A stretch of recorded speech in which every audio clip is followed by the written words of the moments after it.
Menghilangkan najis ini ada dua. Yang pertama istinja. Istinja ini khusus membersihkan najis di daerah kemaluan.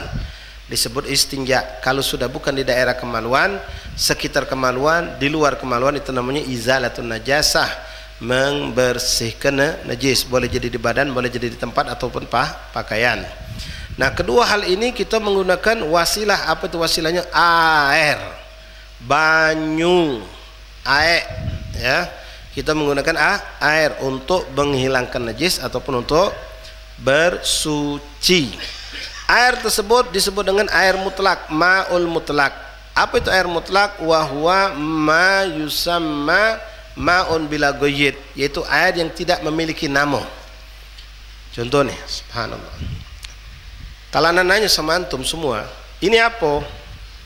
Kamu bakal jawab sama. Bahasa kita Palembang, banyu ustaz. Atau air ustaz. Artinya dia tidak bernama. Ma bila ghayyid. Enggak ada keterikatan, tidak ada keterikatan dengan nama apapun. Siapapun gawaklah, kelilinglah dunia kamu. Kalau ngawak ini apa? Banyu. Tapi kalau sudah anak campuri dengan gahwa, kopi, anak aduk hitam, anak nanya sama kamu, ini banyu apa? Kopi ustaz. Banyu kopi. Kalau warnanya agak abang-abang dikit, uji kamu banyu teh. Sekarang dengan rasa, anak cicip misal, tidak ada rasa apa-apa. Ini air apa? Air manis apa? Air gula, air garam, bukan air. Karena tidak ada rasa. Nah, ini makna mutlak, lepas dari segala nama. Mutlak, ya, mutlak. Nah, air mutlak inilah yang kita gunakan untuk berwudu, untuk bersuci. Nah, nanti ada juga air yang punya nama tapi nama asli. Contoh air laut, air sungai, air hujan, air sumur, air mata air, air embun. Nah, itu walaupun bernama tapi asli, bukan seperti tadi. Ini air putih dikasih kopi jadi bernama air kopi. Itu beda.